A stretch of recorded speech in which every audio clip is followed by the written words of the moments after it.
వక్రతుండ మహాకాయ సూర్యకోటి సమప్రభ నిర్విఘ్నం కురు మే దేవ సర్వకార్యేషు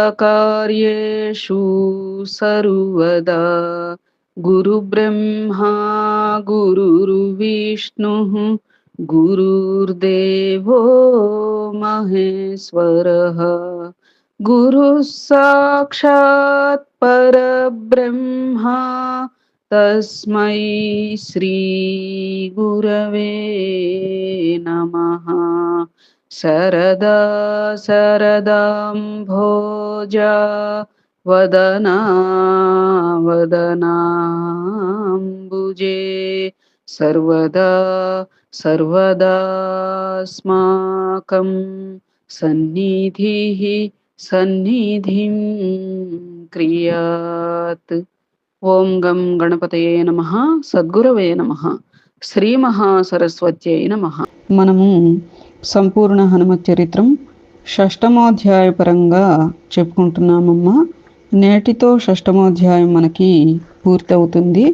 అయితే నిన్నటి పారాయణ పరంగా మనం ఈ నారద తుంబుర గరుడుని యొక్క గర్వభంగం ఏ విధంగా జరిగింది అనేటువంటి వృత్తాంతం రీత్యా శ్రీకృష్ణ భగవానుడు ఎలా వాళ్ళకి గర్వభంగం చేశారు, సత్యభామాదేవి కూడా అనేది చెప్పుకుంటున్నాం.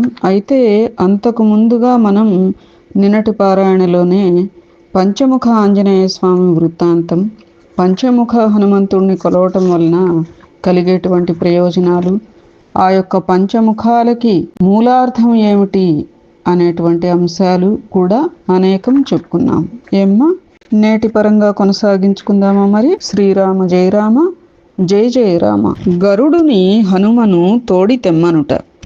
వెంటనే అక్కడ శ్వేతద్వీపంలో ఉన్న గరుడు పైకి ఎగిరాడు. ఆ చలనానికి అక్కడి బంగారపు ఇసుక మేఘాల్లా లేచింది. రెక్కల గాలికి చుక్కలు రాలాయి. సముద్రం పాయవిచ్చగా పాతాళంలోని పాములు పారిపోయాయి. మేని కాంతులకు రవిబింబం అదృశ్యమైంది. పంకజనాభుడు సంకల్పించిన మాత్రంలోనే ప్రత్యక్షమైన గరుడుని చూచి లేత నవ్వలయ ఇలా అన్నాడు. సుపర్ణ, తేజోబల ప్రావీణ్యాలలో నీతో సముడు ఎవరూ లేరు. ఈ తుంబురు నారదులిద్దరూ సంగీత విద్యలో తమ మధ్య గల ఆధిక్యతను నిర్ణయించమని కోరారు. నిర్ణయించగల సమర్థుడు గంధమాదనగిరి మీద కదళీవనంలో కల్పవృక్ష ఛాయలో ఉన్న హనుమద్బ్రహ్మ మాత్రమే. కనుక నీవు వెళ్ళి తక్షణం అతనిని తీసుకొనిరా. గరుడునకు అవమానంగా తోచుట. కృష్ణుడు చెప్పిన పని తనకు అవమానంగా తోచి గరుడు ఇలా అన్నాడు. నందకుమార, నా సత్వం, నా జవం, నా భక్తి, నా ఔన్నత్యం, నా ఆభిజాత్యం అన్నీ తెలిసి కూడా నన్నిలాంటి నీచ కార్యానికి ఆజ్ఞాపించడం తగునా? ఒక కోతిని తీసుకుని రావడానికి నా అంతటి వాడు వెళ్ళాలా? అతను నాకెందులో సమానుడు? ఒక పనిని చెప్పే ముందు హెచ్చు తగ్గులు మీరు చూడవద్దా? చివరకు మంచి సమ్మానమే చేశావు. సరేలే, మీరు ఆజ్ఞాపించాక కాదనకూడదు కనుక వెడుతున్నాను. అలా తానేదో తనను అవమానించినట్లు భావించి కుమిలిపోతున్న వైనతేయుణ్ణి చూచి జాలిపడి ప్రేమతో ఆలింగనం చేసుకుని హరి ఇలా అన్నాడు. సుపర్ణ, విచారించకు. ఇది నీకు అవమానం కాదు, గౌరవమే. సాక్షాత్ ఈశ్వరుడు, రామభక్తుడు, భవిష్యత్ బ్రహ్మ అయిన హనుమ సామాన్యుడా? ఆ కదళీవనాన్ని చేరడం ఇతరులకు దుర్లభం. అందుకే ఈ పనిని నీకు అప్పచెప్పాను. గరుడు హనుమ వద్దకేగుట అని పలికిన వాసుదేవునితో, కృష్ణ, ఉత్తమ జాతి కెంపును ఇతడిలో పొదిగితే రత్నానికి నిందరాదు కదా. తారతమ్యాన్ని తెలుసుకోకుండా దాసుణ్ణి ఏలిన ఎడల ఆ కొరత ఏలిన రాజుకే గాని దాసునికేమి కొరత? నీ ఆజ్ఞను నెరవేరుస్తాను, వెళతాను. ఆ వానరుణ్ణి పిలుస్తాను. రాకపోతే నా లావు చూపిస్తాను, అంటే నా ప్రతాపం అన్నమాట అని మింటికెగిరాడు. అతని రెక్కల సుడిగాలికి పర్వతాలు కంపించాయి. విమానాలు చెదిరిపోయాయి. దిక్కులు అదిరాయి. అమిత వేగంతో వచ్చి కాంచన కదళీవనాన్ని ప్రవేశించాడు వైనతేయుడు. చాలా కాలంగా భూభారాన్ని వహించి విశ్రాంతి తీసుకుంటూ ఉన్న ఆదిశేషువుల తన తోకను పెంచి కోటలా చుట్టుకొని నడుమ కూర్చుని ఉన్నాడు హనుమ. తనను గౌరవించనందుకు గరుడునికి కోపం వచ్చింది. ఇలా అనుకున్నాడు, ఎంత రాజసం! అవును, ఎంతైనా కోతి కోతే కదా. కృష్ణుడేవో చాలా చెప్పాడు గాని జాతి కొలది బుద్ధులు అవెక్కడికి పోతాయి. ఈ లోకంలో మనుష్యులలో బ్రహ్మచారిని శతమర్కట తుల్యుడు అంటారు. కోతులలో బ్రహ్మచారిని ఏమనాలి? ఎంత అహంభావంతో మాట్లాడుతున్నారో కదా. కోతుల్లో బ్రహ్మచారిని, అవును, బ్రహ్మచారిని మామూలుగా బ్రహ్మచారి శతమర్కట అని చెప్పి ఇట్లా అంటారు కదా. అట్లా అసలే బ్రహ్మచారే 100 కోతులు సమానం. అట్లాంటిది కోతులలో బ్రహ్మచారిని ఇంకేమనాలి అని చెప్పి, నా పక్ష విక్షేపం ముందు ఇతడు ఏ పాటి నిలువగలడు, మశకంలా ఎగిరిపోడా అని అహంకరించి ప్రళయసాగరాన్ని ఎదుర్కొన్న సైకత ద్వీపంలా విలయాగ్నిని మార్కొన్న మిడతల హనుమ వాలాన్ని కదల్పబోయాడు గరుడు. దిక్కులల్లాడేటట్లు రెక్కలను విసిరాడు. త్రిలోకాలు కంపించేటట్లు కహకహార్భటులతో ముక్కుతో పొడిచాడు. ఆకాశం మంటుకునేటట్లు కండ్ల మెంటలెగయ గోళ్లతో చీరాడు. దేవతల గుండెలెదిరేటట్లు మింటికెగిరాడు. ఎలాగైనా తోకను కదుల్చుదామని తన తోకను జాడించాడు. ప్రయోజనం లేకపోయింది. ఆది మధ్యాంతరహితమైన ఆ వాలాన్ని తూలింపలేక కూలబడి జాలిని పొంది ఇలా అనుకున్నాడు, నా రెక్కల గాడ్పుకు చక్రవాళం కూలుతుంది, నా ముక్కు పోట్లకు ఆదికూర్మం వీపు పగులుతుంది, నా వాడిగోళ్ల పదునుకు ఇంద్రుని వజ్రాయుధం పొడి అయి రాలుతుంది, నా శరీరం రాపిడికి ఆదివరాహం శరీరం చిట్లుతుంది. అలాంటిది ఈ కోతి తోక కూలదు, పగలదు, రాలదు, చిట్లదు. దీనికి ఇంత మహిమ ఎలా వచ్చింది? ఇలా పరిపరి విధాల చింతించి కోటలా ఉన్న తోకను దూకి లోపలికి ప్రవేశిద్దామని ఎంచి పైకి ఎగిరాడు. తన బంగారు రెక్కల కాంతి సూర్యమండలాన్ని కప్పివేయగా హనుమ తోక ఎత్తుకి పైకి ఎగిరాడు. ఎవరు? గరుత్మంతుడు. హనుమ వాలం ముందు సుపర్ణుడు, సూర్యుని ముందు మిణుగురు పురుగులా, ఏనుగు ముందు దోమలా, చంద్రుని ముందు చుక్కలా ఉన్నాడు. ఎంత ఎత్తు ఎగిరినా వాలం యొక్క అంతం కనిపించలేదు సరిగదా. గరుడునికి చెమటలెక్కువయ్యాయి. గుండె తల్లడిల్లింది. ముఖం వెలవెలబోయింది. పాదాలు తడబడినాయి. మాయను దాటలేక వైనతేయుడు ఇలా అహంకరించాడు, ఈ కోతికి ఉచితజ్ఞత లేదు. విష్ణువాహనమైన నన్ను అవమానిస్తాడా? ముందు ప్రియంగా పిలుస్తా, పలుకకపోతే నా చేవ చూపుతా అని నిశ్చయించుకుని, ఓ కపీంద్ర, అచ్యుతుడు పద్మదళాయతాక్షుడు ద్వారకాపురవాసుడైన శ్రీకృష్ణుడు నిన్ను పిలుచుకురమ్మన్నాడు అని పలుమార్లు పిలిచాడు. రామభక్తి సామ్రాజ్యంలో ఉన్న హనుమకు ఆ మాటలు చెవికెక్కలేదు. సాయిరాం. వైనతేయునికి ఆగ్రహం కట్టలు త్రెంచుకుంది. ఇలా అనుకున్నాడు, ఔరా, ఈ కోతికి ఎంత గర్వం! బ్రహ్మాది దేవతలు పంచభూతాలు సైతం ఎవని ఆజ్ఞకు లోబడి భక్తితో కొలుస్తూ ఉంటారో అట్టి హరి రమ్మంటే విని రాడు, మారు మాట్లాడడు. ఇట్టి వివేకహీనుని శిక్షించవలసిందే అని గోళ్లతో అదిమి ముక్కుతో పొడిచి అటూ ఇటూ ఊపసాగాడు. దానిని గమనించిన హనుమ అలవోకగా ఒక్కసారి తోకను కదిలించాడు. ఆ కాస్త విదిలింపుకే పట్టు తప్పి రెక్కల బలముడిగి చక్రంలా గిరగిరా తిరుగుతూ ఒడలు తెలియక చెమటలు కారగా నిస్సత్తువ అవహింపగా మేరు నగం ఎగిరి వచ్చి పడిందో అన్నట్లుగా ద్వారకాధీసుని కొలువులో వచ్చి పడ్డాడు.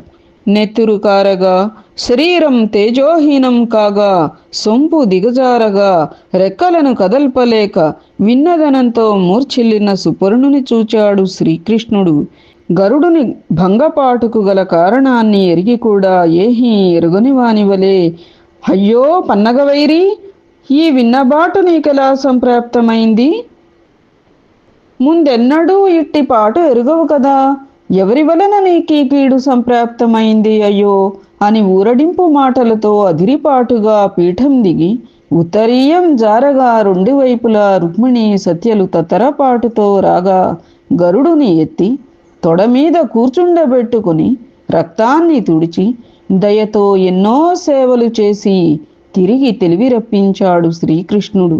ఉత్తరీయంతో తడియొత్తి చిక్కుపడిన రెక్కల ఈకలను సవరించి తల క్రింద చేయి ఉంచి శిరస్సు ఎత్తి కరుణ మధురంగా మేలి పలుకులాడి శరీరం అంతా తన చేత్తో తడిమి వేదనను తొలగించి తన కటాక్షామృతంతో జీవాలను నిలిపాడు శ్రీకృష్ణుడు. మెల్లగా కన్నులు తెరిచి చూచాడు గరుడు. కృష్ణుని ముఖం చూచి సిగ్గుపడినాడు. అప్పుడు పద్మనాభుడు ఇలా పలకరించాడు: విష్ణు భక్తాగ్రగణ్య, నీ వంటి వానికి చేటు ఎలా వచ్చింది? కేవల వనచరునిగా భావించి హనుమను ఢీకొనలేదు గదా. అతడు వినా నిన్నెదిరించే వీరుడు లేడు ఈ లోకంలో. హనుమ పేరు విన్న మాత్రాన బ్రహ్మ రుద్ర ఇంద్రాదులు చేతులు జోడించి నమస్కరిస్తారు. నీవు వివేకివి కనుక వినయంగా మాట్లాడుతావని అతని చెంతకు నిన్ను పంపాను. నీవు కొంచెం తొందరపడినట్లున్నావే, అవునా? రామభక్తి రసాయనంలో మునిగి తేలుతూ హనుమ నిన్ను పట్టించుకుని ఉండడు. దానిని నీవు గర్వంగా భావించి ఉంటావు. అంతే జరిగి ఉంటుంది, అవునా? దానికి వైనతేయుడు ప్రణామం చేసి సన్నని ఎలుగుతో గ్రుడ్ల నీరు గ్రుక్కుకుంటూ, అచ్యుత, ఇంత జరిగాక నాకేల జంకు? విను. హనుమ తోక దెబ్బకు నా శౌర్య లీలా వైభవం అంతా పనికిమాలింది అయింది. ఇదంతా నీ ఉపదేశాన్ని పెడచెవిని పెట్టడం వలన సంప్రాప్తించింది అన్నాడు. దానికి వాసుదేవుడు నవ్వి, ఓ విష్ణువాహన, ఎంతటి వారికైనా ఒక్కొక్కప్పుడు బుద్ధి మందగిస్తుంది, పరితపించకు. సీతారాములు పిలుస్తున్నారు అని పిలువు, హనుమ వెంటనే వస్తాడు అని రామమంత్రాన్ని ఉపదేశించినాడు శ్రీకృష్ణుడు. గరుడు హనుమను వినయంతో ద్వారకకు తోడి తెచ్చుట అనే అంశం. ఖగరాజు తక్షణమే గంధమాదనాన్ని చేరుకున్నాడు. హనుమ వాలం చెంత నిలిచాడు. మనస్సులో ఇంకా భయం పోలేదు. అయినా ధైర్యం చేసి, ఓ సీతాశోక వినాశక, శ్రీరామ పాదసేవ ధురంధర, ఓ మహావీర, ఓ భవిష్యత్ చిత్రానన, అంజనాగర్భ సంభూత, సీతారాములు మిమ్ములను పిలుస్తున్నారు. వారిప్పుడు ద్వారకలో సుఖస్థితిలో ఉన్నారు అని వినయంగా పిలిచాడు. సీతారాములనే మాట చెవిన పడగానే శీఘ్రంగా లేచి కనుగొలకుల ఆనందాశ్రువులు రాల శిరస్సు వంచి చేతులు జోడించి వినయంతో విష్ణురథుని చూచి, మహాత్మా, నీ వలన కదా సీతారాముల పవిత్ర నామాలను నేను వినగలిగినాను. నా తపస్సు ఫలించింది. ఈనాడు నా సంకల్పం నెరవేరింది. సీతారాములు పిలువమని చెప్పిన వార్తను తెచ్చిన నీ విషయంలో అపరాధం చేసిన అజ్ఞానిని నన్ను మన్నించు అని పలికి పారవస్యంలో మునిగిపోయాడు హనుమ. సాయిరాం. అందుకే నిజంగా సద్గురువు ఎప్పుడు కూడా భక్తి విషయంలో హనుమంతుడిని అనుసరించు అని చెప్తూ ఉంటారు కదా. అప్పటికి మాయతెర తొలగగా జ్ఞానబోధ కలిగి వైనతేయుడు ఇలా అన్నాడు: త్రిజగత్ సేవ్యుడవు, మహామహిమాన్వితుడవు, నిరంతర రామనామ జపధ్యాన ధురీణమతివి, ఆమ్నాయార్థ నిర్ణేతవు, తమరిలా అర్థించవచ్చా? నేనే అజ్ఞానిని, నన్ను మీరు మన్నించాలి. ఆ మాటలకు ప్రీతుడై ఖగరాజును కౌగలించుకొని వెంటనే అతని వెంట ద్వారకాపురికి బయలుదేరాడు హనుమ. ఇదే సీతారాములు ఉంటున్న నగరం ద్వారకా నగరం అని గగనాన నుండి సుపర్ణుడు చెప్పగానే చేతులు మోడ్చి నమస్కరించాడు హనుమ. ఇద్దరూ క్రిందకి దిగారు. కృష్ణ మందిరాన్ని సమీపించారు. పక్షి శ్రేష్ఠుడు కృష్ణుని సందర్శించి, మీ బంటైన హనుమ మీ ఆజ్ఞ మేరకు విచ్చేసి వేచియున్నాడు అని చెప్పాడు. అట్లా ఈ యొక్క గరుత్మంతుల వారికి గర్వభంగం అయింది. తదుపరి ఎవరు? సత్యభామ గర్వభంగం. నలుగురి గర్వం భంగం చేయాలి అని అనుకున్నారు కదా. గరుత్మంతుడిది, సత్యభామాదేవికి, నారద తుంబురులకి. ఇప్పుడు సత్యభామ గర్వభంగం. వెంటనే శ్రీకృష్ణుడు సత్యభామను చూచి, సత్య, సీతారాములు నిన్ను రమ్మన్నారని పిలిపిస్తే వచ్చాడు హనుమ. మనం ఆ రూపాల్లో దర్శనమీయకపోతే కార్యం చెడుతుంది. కనుక నేను రామత్వాన్ని వహిస్తాను, నీవు సీతగా రూపాంతరం పొందు అన్నాడు. ఆ మాటలకు సత్యభామ నివ్వెరపోయి అదెలాగో తెలియక సిగ్గుతో ముఖం దించుకుని అహంకారం నశించగా గోడమీది బొమ్మలాగా నిలబడిపోయింది. అంత జగన్నాటక సూత్రధారి అయిన శ్రీకృష్ణుడు రుక్మిణి వైపు చూచాడు. శతానంద, వింటున్నావా? ఈ చిత్రం విను. ఏ శ్రీదేవి నాగేటి చాలున పుట్టి జనకుని ఇంట పెరిగిందో, ఏ శ్రీలక్ష్మి శివధనుర్భంగాన్ని అలవోకగా నెరవేర్చిన శ్రీరామచంద్రునికి ఇల్లాలు అయిందో, ఏ శ్రీమాత అహల్యాశాప విమోచనాన్ని కల్పించిన శ్రీరామునికి ప్రాణప్రియ అయిందో, ఏ చిత్శక్తి స్వరూపిణి పరాశక్తి రావణ సంహారం కొరకు సీతగా అవతరించి రాఘవునికి సహధర్మచారిణి అయినదో, ఆ సీతా స్వరూపమే రుక్మిణీకాంత కావున ఆమె క్షణంలో సీతాదేవిగా దర్శనమిచ్చింది. కొలువున ఉన్న వారంతా ఆశ్చర్యపోయారు. ఇహ మాధవుడు శ్రీరామచంద్రమూర్తిగా దర్శనమిచ్చిన వైనం చెబుతాను విను. ఇంద్రనీలాలంకృత సౌధాగ్రం మీద మెరిసే రత్నకుంభాల వలె శిరమున మణికిరీటం విరాజిల్లగా, వికసించిన కల్పవృక్ష ప్రసూన మకరందేచ్ఛతో భ్రమరకులం మూగినట్లు ముంగురులు చలించగా, లేత తమలపాకుల వంటి చెక్కిళ్ల మీద వికసించిన కుసుమ శోభను మించి మందహాసం మెరయగా, శరీరానికి మైపూతగా అలదుకున్న శ్రీగంధ పరిమళానికి ఆశించి వచ్చిన మహాభుజంగాల వలె దీర్ఘ బాహువులు కనువిందు సేయగా, ఆయా అవయవాలకు తగినట్లు అలంకరించుకున్న రత్నభూషణోజ్వల కాంతులతో శ్రీ రుక్మిణి వామాంకమునందు అధివసింపగా, రుక్మిణి శ్రీకృష్ణులు సీతారాములై దర్శనమిచ్చారు హనుమకు. హనుమను తోడి తెమ్మని ఖగరాజును ఆజ్ఞాపించాడు మాధవుడు. అధిక భక్తియుక్తులతో వచ్చాడు ఆంజనేయుడు.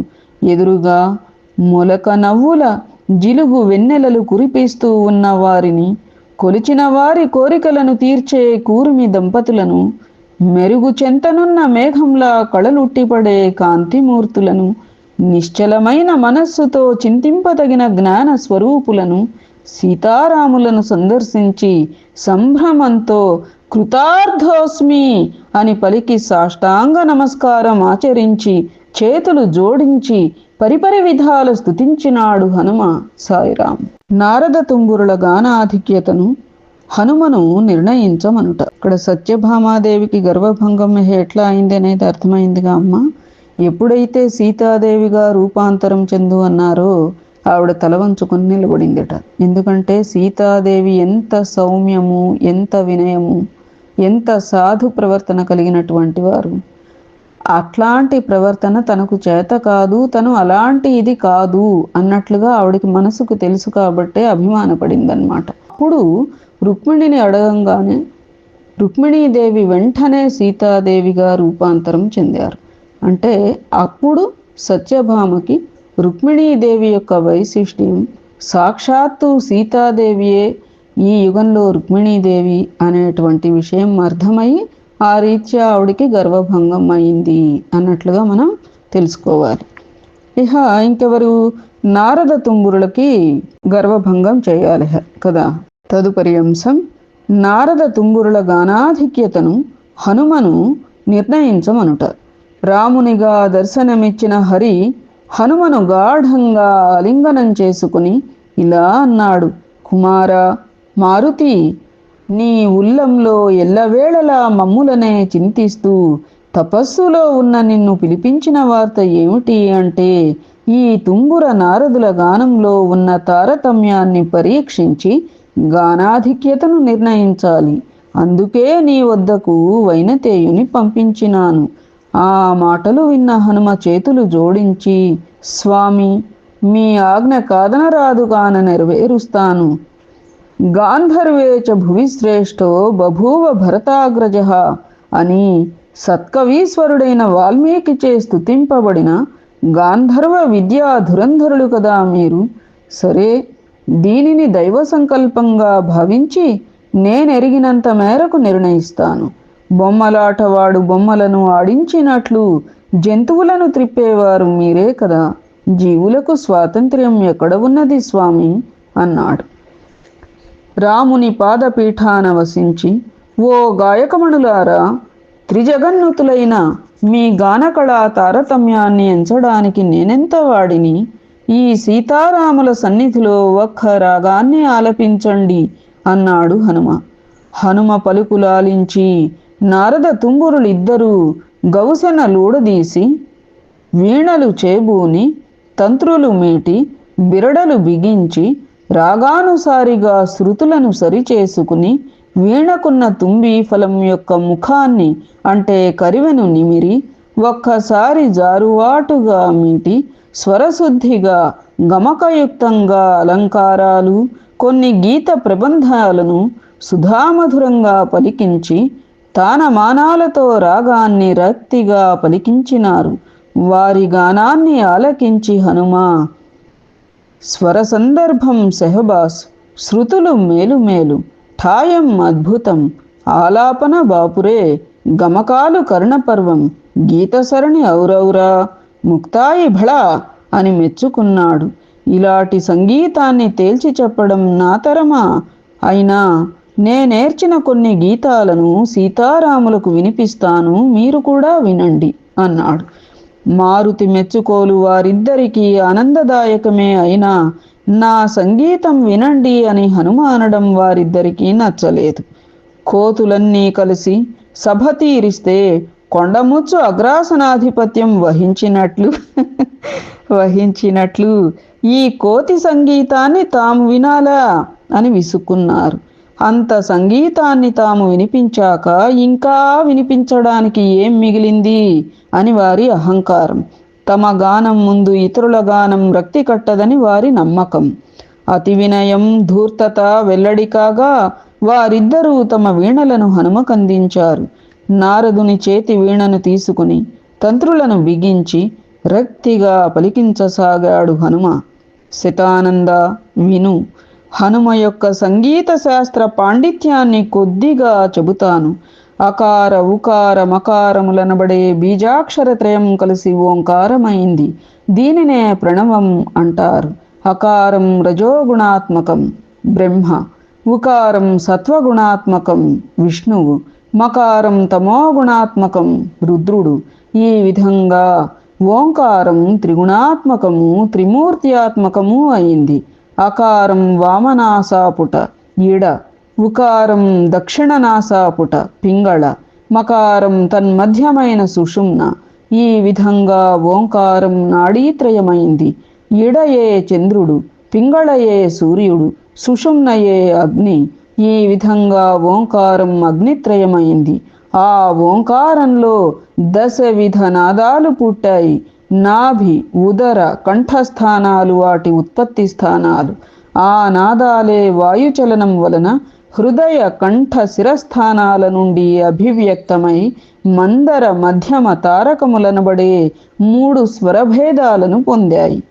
ఆ స్వరాల నుండి సరిగమ పదని అనే సప్తస్వరాలు క్రమంగా మహాదేవుని యొక్క పరశివ ఈశ్వర సద్యోజాత వామదేవ అఘోర తత్పురుష ఈశాన అనబడే 7 ముఖాల నుండి పుట్టి షడ్జ రిషభ గాంధార మధ్యమ పంచమ దైవత నిషాదలనబడే నామాలతో వ్యాప్తిలో ఉంది.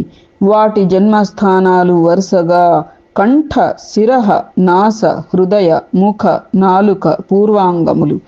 మయూర రిషభ అజ సింహ కోకిల అశ్వ మదగజ ధ్వనులే షడ్జాది స్వరధ్వని భేదాలు. ఈ సప్తస్వరాలకు జన్మకాలాలు, జన్మతిథులు, జన్మ నక్షత్రాలు, ఋషులు, అధిష్టాన దేవతలు, వర్ణములు, జాతులు, రసాలు, ఫలాలు వేరువేరుగా ఉంటాయి. శృతి వివేకం. షడ్జస్వరం నుండి 4 శృతులు, ఋషభం నుండి 3, గాంధారం నుండి 2, మధ్యమ నుండి 4, పంచమం నుండి 4, దైవతం నుండి 3, నిషాదం నుండి 2.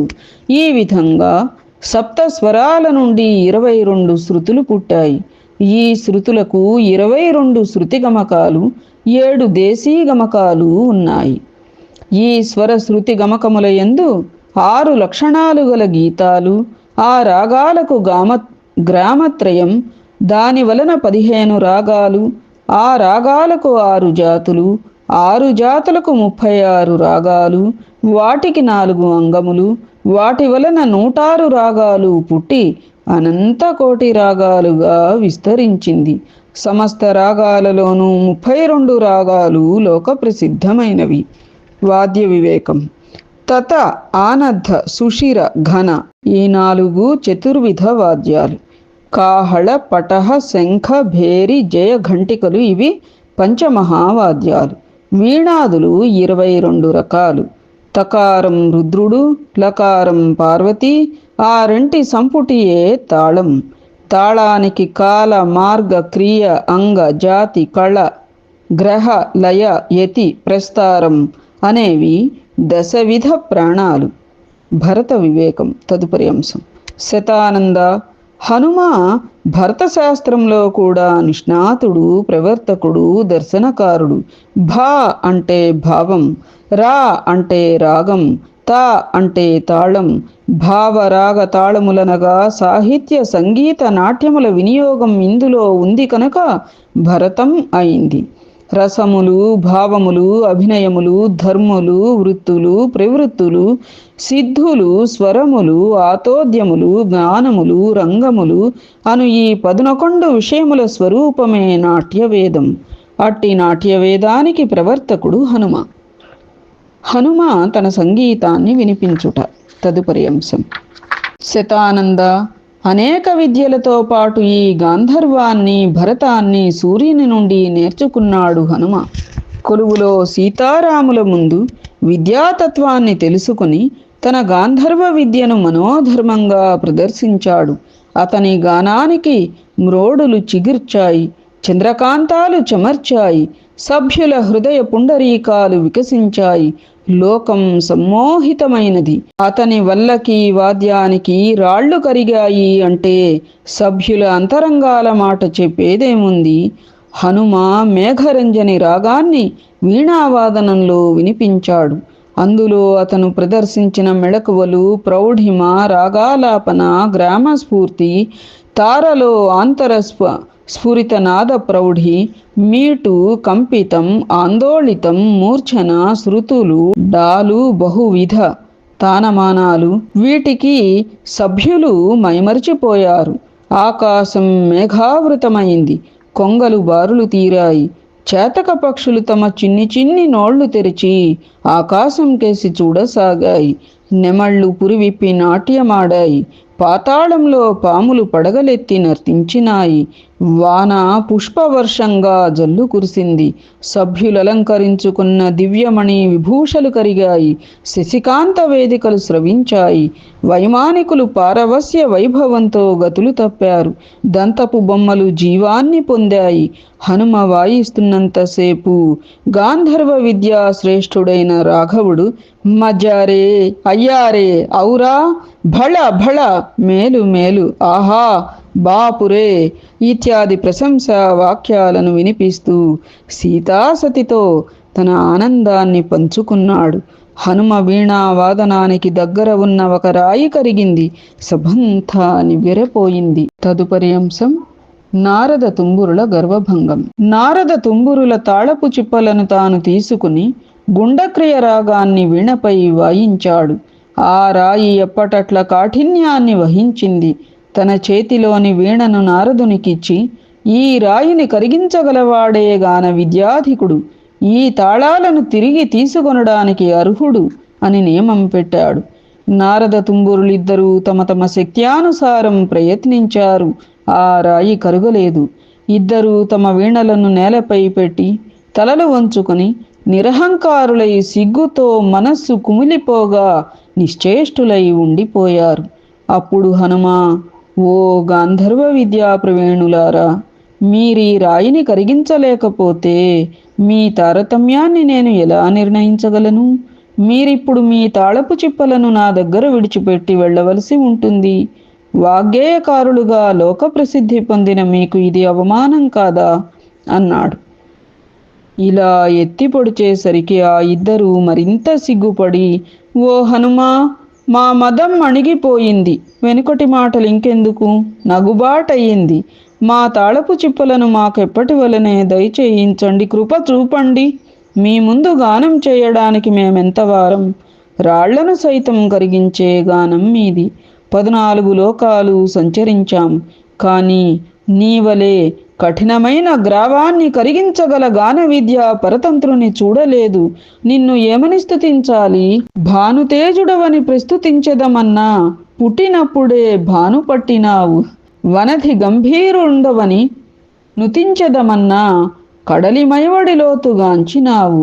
వజ్రకాయుడవని వర్ణించెదమటన్నా హనుమతటోద్ధతి వజ్రమడిచినావు. శైలధీరుండని సన్నుతించెదమన్నా వాలాగ్రమణ గిరిల్ వ్రాల్చినావు. ఒక గుణంబున ఒక విద్య నొక్కసరిని నీకు సరియంచవచ్చునే లోకమునను. సాటి మీరితి వన్నెట మేటివౌదు మహిత రుచిచంద్ర శ్రీ హనుమత్ కపీంద్ర. భానుతేజుడవని అందామా అంటే పుట్టినప్పుడే భానుని పట్టావు. సముద్ర గంభీరుడవని అందామా ఇంతకు ముందే సముద్రపు లోతు చూచావు. వజ్రకాయుడవని అందామా నీ విషయంలో వజ్రాయుధం మొక్కపోయింది. శైలధీరుడవని అందామా వాలాగ్రంతో కొండలను పికిలించావు. గుణంలో కాని విద్యలో కాని నీ సాటి లోకంలో ఎవరున్నారు? నీ సాటి నీవే. సాయిరాం. మేం కృపణులం, అపరాధులం, మమ్ము కృపతో మన్నించు అని ఇలా పరిపరి విధాల కీర్తించిన వారిని గౌరవించి తిరిగి మేఘరంజని వాయించి రాయిని కరిగించి వారి తాళపు చిప్పలను వారికిచ్చాడు హనుమ. హనుమ కీర్తిని గానం చేసుకుంటూ తమ తమ స్వస్థలాలకు చేరుకున్నారు నారద తుంబురులు. సీతారాముల వద్ద సెలవు తీసుకుని గంధమాదనానికి వెళ్ళి తన తపస్సులో మునిగిపోయాడు హనుమ. శ్రీకృష్ణుడు సత్యభామ గర్వభంగం, గరుడుని పరాభవం, నారద తుంబురుల అహంకార నిర్మూలనం, ఈ మూడు ఒక్కసారే సమకూడినందులకు మనస్సులో సంతసించి ద్వారకలో సుఖస్థితిలో ఉన్నాడు. శతానంద, ఈ కథ వ్రాసినా చదివినా విన్నా, ఈ కథ ప్రతులను పంచిపెట్టిన ఫల్గుణ సఖుడైన హనుమ దయవలన అన్నిటా విజయం లభిస్తుంది, కార్యసిద్ధి కలుగుతుంది. శత్రుభయం, రోగభయం, మృత్యుభయం ఉండవు, శాశ్వత ఆయురారోగ్యాలు కలుగుతాయి అని ఈ అధ్యాయానికి ఫలశ్రుతి. 6వ సంపూర్ణం. ఏతత్ఫలం సర్వం సద్గురు చరణారవిందార్పణమస్తు. సద్గురవే నమః. శ్రీమాత్రే నమః. శ్రీ సీతారామ లక్ష్మణ భరత శత్రుఘ్న సహిత హనుమతే నమః. జై శ్రీరామ్.